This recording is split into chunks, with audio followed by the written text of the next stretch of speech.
Gamma Station, this is Fermi at RSO. Unconfirmed report of an in-system slip space rupture. Impossible. Check your source. Reading multiple pings below the orbital defense grid. Oh, this can't be happening. There's no mistake. It's them. Winter contingency has been declared. All units are mobilized and ready. This is Sierra 320. Prep for combat insertion. What the hell was that? We're coming in hot. Hold on. We just lost our bird. Oh my God. What the hell is happening down there? People down here. Shit, just dropped off my map. Overrun. We'll hold this position as long as we can. I need you in that fight, Noble One. Noble One, come in. Noble One, do you read me? This is Sierra 259. You got Spartans on the ground, sir. We're not going anywhere. Hello and welcome to the final entry I'll be looking at for this video series, Halo Reach. The Master Chief Collection on Steam is what I'll be using again, and this is the Halo title I spent almost as much time with as I did with Halo 3. Reach was a game I was wholly hyped for, especially when I wasn't very thrilled with the ODST at the time. Reach was also one of the games I really paid attention to for any news about it, and every piece of information I saw, I had one resounding thought in my mind.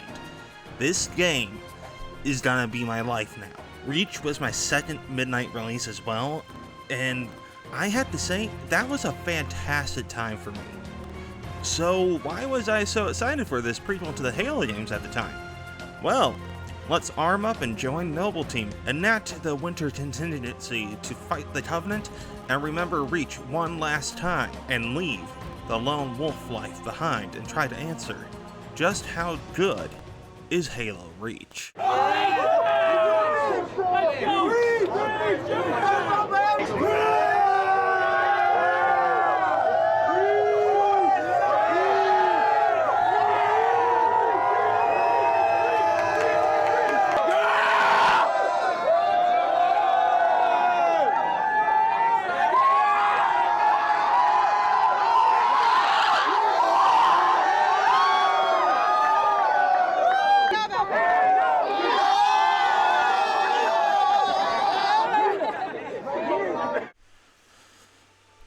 By the time that Halo Reach came out, I was well into, I want to say, high school, and the hype for the game was almost on par with Halo 3's.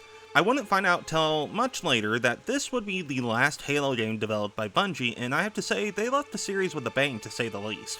Halo Reach had some massive marketing that even I was able to see on not only YouTube, but Facebook and Game Informer alongside a lot of the usual marketing you'd see on TV. It was on par with Halo 3 with how much of a push the game got, especially when it's compared to ODST.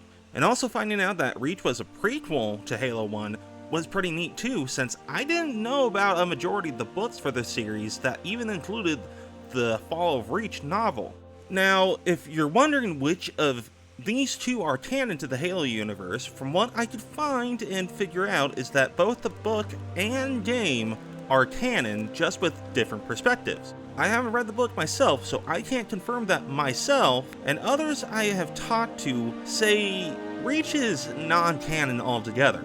Regardless of its canonicity, Halo Reach was fantastic when it came out, and what I distinctly remember being excited for was playing as a Spartan again. In ODST, the switch to the ODST troopers felt like a letdown for me at the time it came out, and I get more into that in this video right here. Would you look at that? I know YouTube shit! So, when it was revealed that Reach would have a focus on a Spartan team, I couldn't contain my excitement and speculations, because I thought that since Spartans were back, some features that I missed in ODST would make a comeback. I'll get more into that a little bit later though. Reach was also my formal introduction to the Spartan 3s of the Halo universe. If anyone doesn't know the difference between the Spartans, I'll try my best to explain it now. For example is Master Chief. He's designated as a Spartan 2.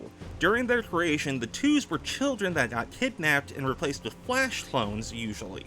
Flash clones were quickly made clones of the various children that ended up having severe defects or issues and would either have short lives among other issues. And while in the Spartan program, They were trained even more ruthlessly than ODSTs were, received augmentations to their skeletons and various organs, and if these augments failed, would leave a Spartan 2 deformed with various disabilities or just end up dead.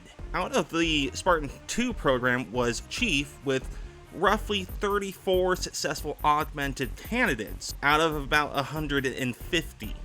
And out of the 34 candidates that were deemed successful, that's with heavy quotations, 12 came out with deformities from the process and couldn't serve. To say the Spartan 2 program was reprehensible would put it very lightly.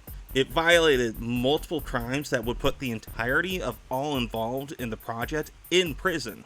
The only reason the 2s didn't get too scrutinized is because at the time there were various terrorist attacks and the Spartans were used to combat them. And when the Covenant became involved and started fighting humanity, Spartans were then glorified as heroes, so they weren't really looked into. This glorification of the 2s would lead to the Spartan 2 program's successor, the Spartan 3s. Unlike the 2s, the 3s would compose of people from various backgrounds and not limited to just children, and they would be quickly made into Spartan 3s while also using less dangerous procedures to mate a 3.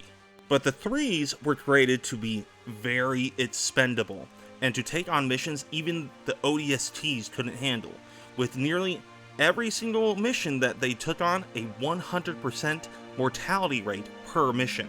In order to supplement the 3s, as they were a slight step down from the 2s, they were trained for more teamwork tactics in massive groups that they were made in, given far more advanced technology, aside from the Mjolnir armor that they were also given, and they were also trained in more espionage tactics, giving a Spartan 3 more of a chance to survive their missions. Basically, a Spartan 3 is like the Helldivers from Helldivers 2.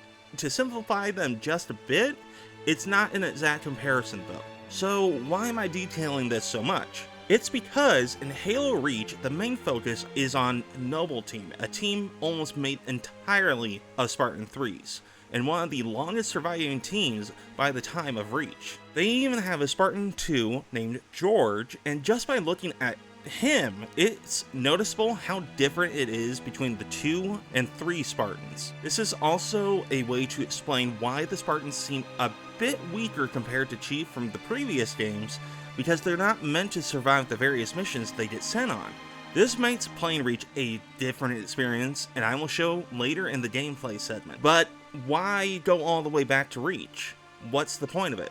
Well, according to what I could find, Bungie did pitch sequels to Halo 3, and they were rejected for various reasons, continuing the continuity being one of the main issues, until eventually they settled on a prequel with the Fall of Reach as the set piece of the game. The team considered many different concepts and approaches to the game. Among the rejected ideas was a sequel to Halo 3.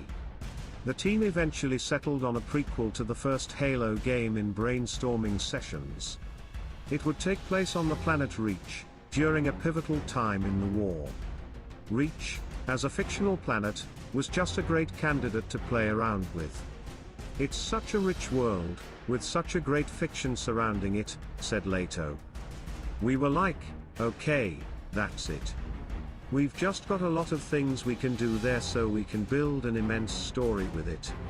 No longer burdened with continuing the story threads of the Halo trilogy, Bungie used Reach to introduce new characters and settings. As Reach ends with the censored for plot spoilers. That was weird, felt like I was a TTS for Mo. Bungie wanted to be sure players still felt a sense of accomplishment and success. It is a challenge overall to ensure the player feels they're doing the right thing all the way to the end, said Leto. Reach would also get DLC later on, unlike ODST, but what Reach had into it already was insane enough. We got improvements on multiplayer, an enhanced and broadened scope for the Forge mode, more game modes brought in, many maps in the box, and a shit ton of new weapons and equipment made the launch of Halo Reach skyrocket towards Halo 2 sales and went off to top Halo 3 sales numbers in the first week of release, making Halo Reach one of the best Halo releases to that point. to put it into perspective, the top grossing movies of 2010 were Toy Story 3 at over $400 million, Alice in Wonderland at $330 million, Iron Man 2 over $300 million, Harry Potter Deathly Hallows Part 1 at $295 million, and Inception at $292 million.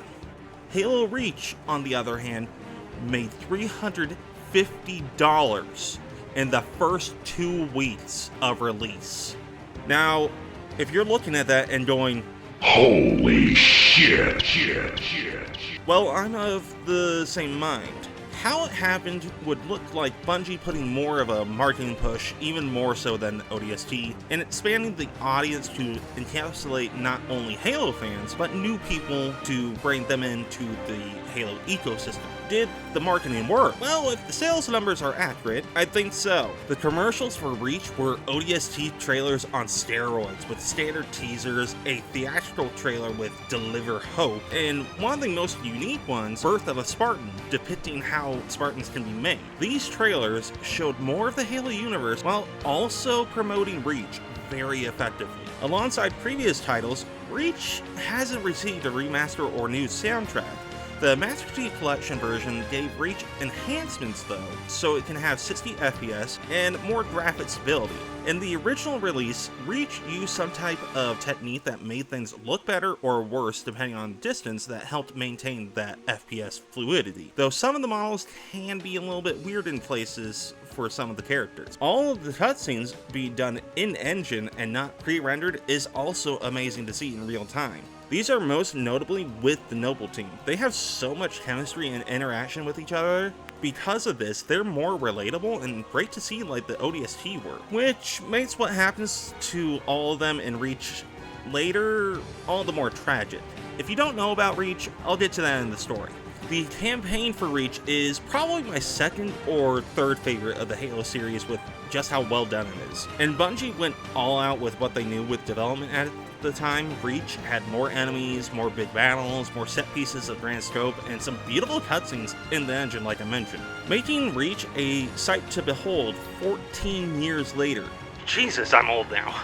Anyways, the music is also great again with tunes similar to ODS that also sound like precursors to the original Halo tracks, giving such a fantastic experience for a Halo game to listen to. And though I didn't do LAN parties for Reach, I did play Xbox Live a lot with friends at the time, and that was some pretty fun shenanigans. Not 360 COD lobby levels. I bet you I get more pussy than you. Guaranteed I get more pussy than you. When you put your elbows together and the big fatness of your arms looks like one. Because how else are you going to get back at the guy who teabagged you 20 times in a match? Ah, and look at that, a guy with a Remington. You teabag me, you son of a bitch. But they were up there at times. And I know I said in my Halo 3 video that Halo 3 was stuff. Oh boy. Halo Reach looked at Halo 3 and went, yeah, we can stuff even more into this beach. The most definitive Halo game I think you'll ever find. So we're really, really excited to have people get their hands on it and play. I got 2 words for you for anybody who hasn't seen Halo Reach yet. Jetpack. I'm just gonna leave it at that. I'll tell you what, I love Halo because it brings friends together. It's like you can have a party at your house, but when you want everybody gone, it's a press of a button and no one drinks your beer. Huge Halo fan. 1, 2, 3. I'm just super psyched to be here, super psyched to play the game. And the only problem is, you know, I'm a fighter. I got to fight in the UFC in a week. I might be up all night playing this freaking game. This game might cost me my fight. I shouldn't even be here. But that's how much I love Halo. Like ODST, the playable character isn't Master Chief again. Instead, players take on the role of new Noble team member, Noble 6. And for the first time in the series, armor customizations for multiplayer are able to be used in the campaign as well. So if anyone didn't like the canon look of Noble 6, it's possible to completely rework the look of Noble 6. This feature got further expanded in Master Chief Collection with more options that were added. It's also possible to do 4-player split screen multiplayer again and online for campaign. Other players also can use their multiplayer armor sets as well, and aside from the cosmetic differences, the gameplay is the same for all players. Returning is the shield mechanic, being closer to Halo 3's recharge rate and durability, and the health bar system that ODST brought back, making it necessary to approach combat a bit more strategically. Because even though a Spartan is the playable character again, Noble Sits is a Spartan 3, and is noticeably weaker compared to the likes of Master Chief. Also is that Reach doesn't have dual wielding again. Aside from select elites in the campaign, there's also these special assassination animations that were added that when the melee button is held will do a really cool attack from behind and makes it possible to survive massive heights if timed right. Eventually.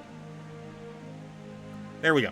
What makes Reach far more different from previous titles are the armor abilities that can be used. From the sprint that not only makes traversal faster, it also allows Spartans to jump higher and strafe like the Doomslayer for a bit, active camo that provides invisibility and jams enemy radar at the expense of not being able to hear as well, armor lock that makes Spartans invincible to all damage for a limited time at the expense of being anchored to the spot where it was used, which makes it a liability in multiplayer a lot. A drop shield that's similar to Halo 3's bubble shield and also regenerates health while inside it. There's also evade that, well, evades projectiles and distance increases based on movement speed. I didn't get footage of me using it, and I apologize about that, and will add it if I do, but I probably won't. Hologram, which makes a copy of a Spartan that can run to a designated spot for a good amount of time. Jetpack, which does exactly what its name suggests. It gives a jet lag packs. Bad joke. Please laugh.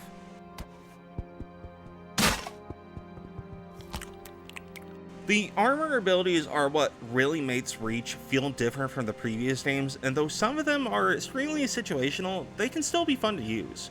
Fun fact is that the sprint was used so much in multiplayer that when Halo 4 was being developed, it was made a standard movement feature rather than an armor ability. But that's not all. Then there's the weapons and vehicles in Reach, which looked at Halo 3 again, and went even bigger and with more variety this time. Returning are the Madlin with zoom function and firing capability again, the shotgun, the assault rifle, the sniper rifle, rocket launcher, Spartan laser for humans, and the energy sword, gravity hammer, plasma pistol, plasma rifle, needler, and fuel rod cannon for the Covenant, which is already a lot of weapons. Then there's the brand new weapons. The DMR is similar to a battle rifle with precise shots and pretty damaging with its single shots, and grenade launcher that, if the fire button is held, can delay its explosion while it bounces around.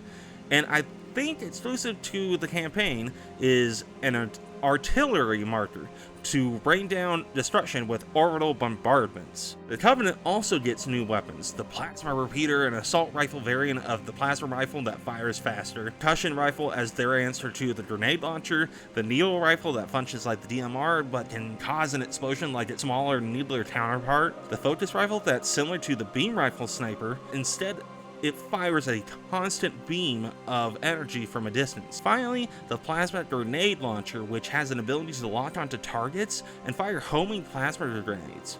I'm pretty sure that's all the weapons that Reach has. Right. Oh right, the grenades. Scaling back from the previous games, Reach goes back to using two grenade types, frag and plasma, which function similar to the previous games, but with more physics to them. Like in ODST, there's more of an arc to their throws, and frag grenades are noticeably heftier this time and they explode a bit faster, whereas the plasma grenades can be thrown much further and take a little longer to explode. Those are what I noticed with the grenades. I'm probably wrong about that though. Just about every vehicle that's appeared in the series up to this point is here, with some exceptions like the Hornet. New vehicles are the previously cut Falcon, an aerial vehicle bigger than the Hornet that has manned gunner precisions, and the rocket Warthog being properly introduced, and for a short part of the campaign is the Saber, a space fighter, and which in its segment was really friggin' cool to use. The Covenant also has a new vehicle called the Revenant. Basically, it's a smaller Wraith with half of the power of one, but with the speed of ghosts and the agility of them on the ground. The vehicles also got various tweaks that make them a lot more balanced this time around, and a notable example is that all Covenant vehicles have a boost gauge now, so no more endless boosting. There are other vehicles shown in the Reach campaign, but most of these vehicles can't be used by the player. Another fun addition is that it's possible to drive civilian vehicles this time, from a regular old Jeep to a forklift. And then there's the enemies, and for the first time Halo shows how powerful the Covenant were before the events of Halo 2. What that means is not only the standard enemies like grunts and jackals are here, but the elites and brutes are now working together to make some deadly synergy with the Covenant. The Covenant also has a new enemy type called the Skirmishers. They're more agile versions of jackals that can use similar weapons on the battlefield. And to answer a question that may be asked, no, the Flood are not in Reach. This is a prequel, so their involvement isn't felt here. Now there's the multiplayer, and holy hell is the Reach multiplayer massive. The basic game types for Reach are kind of like the Capture the Flag, Slayer, among various other returning types, with even an enhanced version of ODST's Firefight mode returning. Pretty much any mode that was in the previous games is here in Reach. And having the ability to create custom game types with various tweaks gives more power to players than ever before because of how much more you can do now. The maps this time around are also a mix of maps from the campaign like ODST did, with some things different enough to make them unique for the multiplayer. But the biggest addition to Reach is without a doubt Forge World. In Halo Reach, Bungie went ahead and made a blank canvas map to create custom maps for the players. That's not all. Before, in Halo 3, players had to do these glitches to have objects float, but in Reach, that's a on-demand feature, and being able to face objects through other objects. Forge mode in Reach is by far the most advanced and fun Forge in Halo at this point, and I myself spent an ungodly amount of time on it. There's so many maps that players have made that if the standard maps that came in the box weren't that interesting, I'll bet there's a custom one out there that'll grab anyone's attention.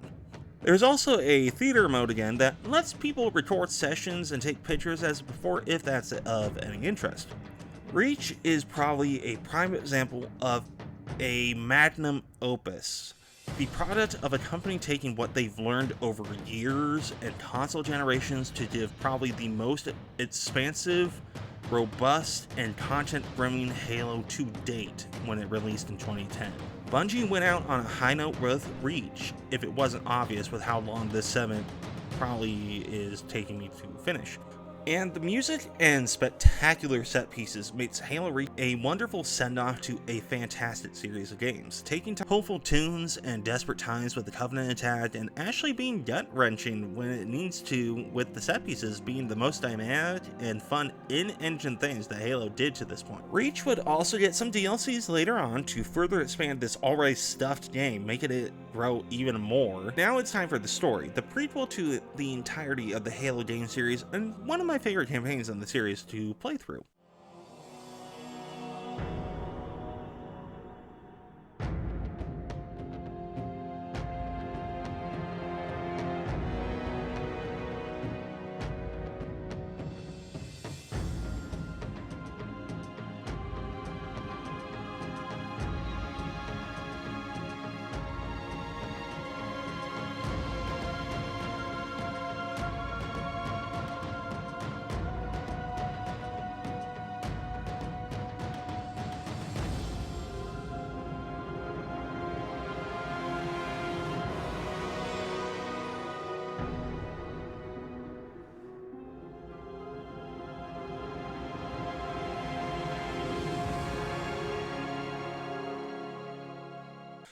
Since this is the story, I'll provide a timestamp to skip if spoilers are a concern. The game may be 14 years old, but I know some people would prefer to go in blind if possible, so I'll wait a little bit.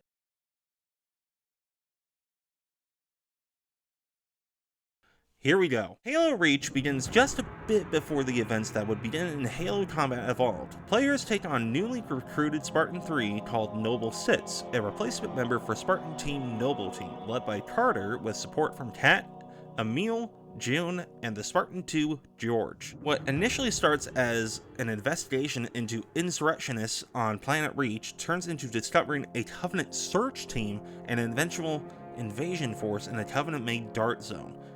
Noble Team mounts an attack with other UNSC personnel to destroy the Covenant that are currently attacking the planet, leading Sitz and George to mount an attack in space, with George sacrificing himself in an explosive finale to the Spartan 2. But while Sitz is re-entering orbit from the attack, a massive Covenant fleet begins to invade the planet. In a matter of hours, the entire planet starts to go into shambles. Sitz narrowly reconnects with Noble Team and begins to assist in rescue operations and various other missions until the Covenant begin blasting the city they're helping along with other parts of the planet.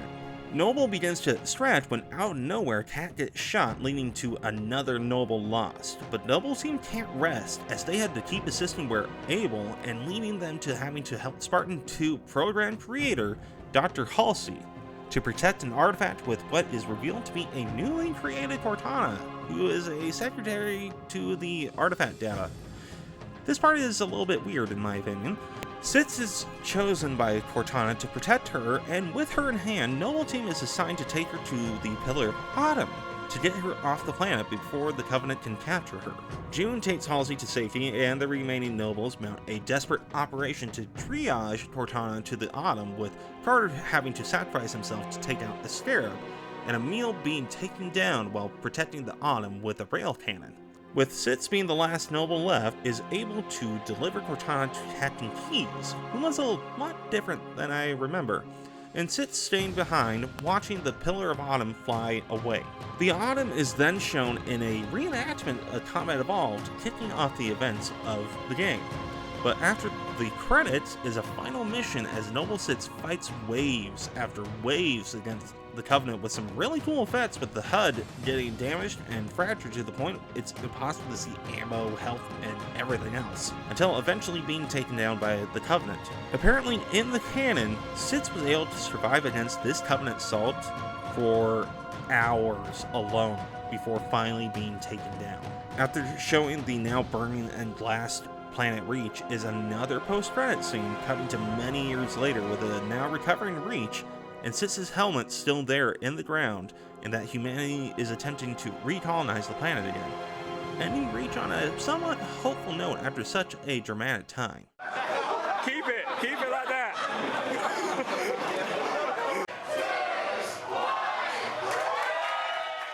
Halo has different appeal to different types of player. We have players who are only interested in the story.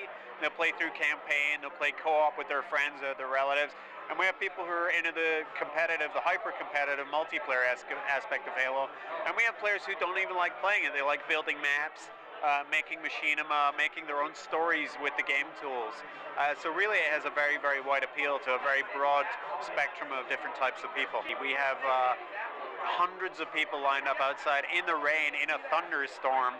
So that's dedication. I guess we got some cool special effects from nature for the launch, but they just want to be a part of this event. There are other ways to get your game other than waiting till midnight, but people want to be a part of the experience and enjoy the energy and the sort of social aspect of playing Halo. Halo is a big cultural phenomenon. It's cemented itself very firmly as a must-have entertainment event. It's like a big movie launch out there.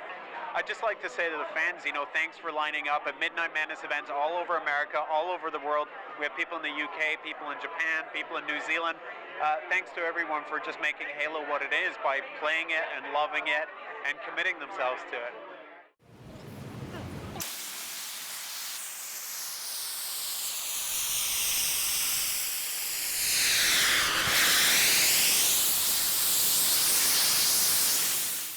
Halo Reach, like I said, is probably the magnum opus of the series under Bungie's original run.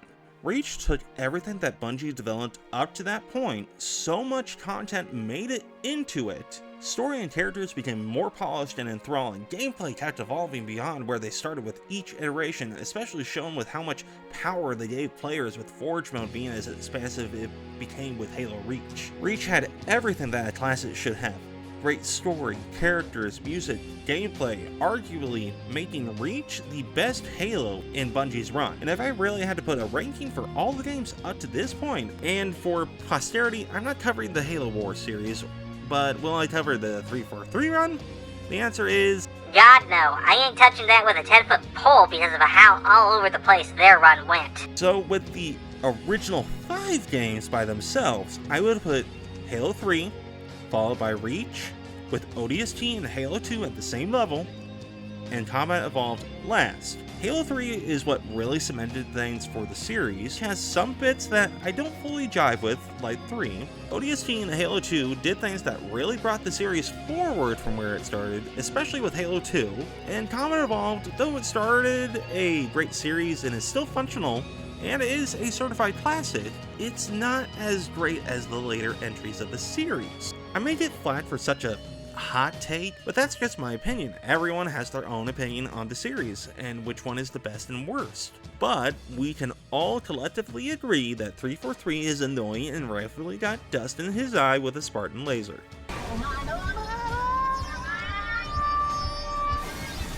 This is a series that I hold dearly to my gamer heart, and I can only assume that the feeling is mutual with millions of other fans that the series garnered over time. Reach is a fantastic game and experience on all fronts that it brought. And though Bungie may not be heading the series anymore and is arguably not that great anymore, when they were firing on all cylinders with Halo, they were absolutely amazing. And though I give 343 flack, though they're called Halo Studios now for some reason, when they took the reins with Halo and made Halo 4, I was very happy to see the series come back like an old friend. Until they flubbetzed the series for many years to come. That doesn't change that Halo Reach is one of the greatest games of all time in my eyes though. Before leaving, I shall be shameless and sell out. Leave a comment, a like, or even subscribe for more content similar to this. Is Halo Reach actually the best Halo, or am I just too rose-tinted with Halo 3? What is your favorite Halo? Do you even have one? Or did these videos get your interest piqued to play yourself? Did Reach too far? Boo! You stink! It is too stuffed with content that makes it a detriment to enjoy it.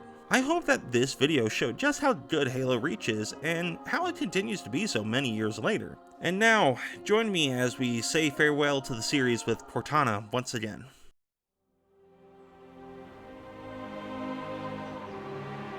It didn't take long for Reach to fall. Our enemy was ruthless, efficient, but they weren't nearly fast enough. For you had already passed the torch, and because of you, we found Halo, unlocked its secrets, shattered our enemy's resolve. Our victory, your victory, was so close. I wish you could have lived to see it. But you belong to Reach. Your body, your armor, all burned and turned to glass. Everything. Except your courage. That you gave to us. And with it, we can rebuild.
It's selfish day. It's not freedom. Even if first step. It's selfish day. It's not freedom. Can I just defeat the selfish day? It's not freedom. Even if it's a sign. Don't walk in there.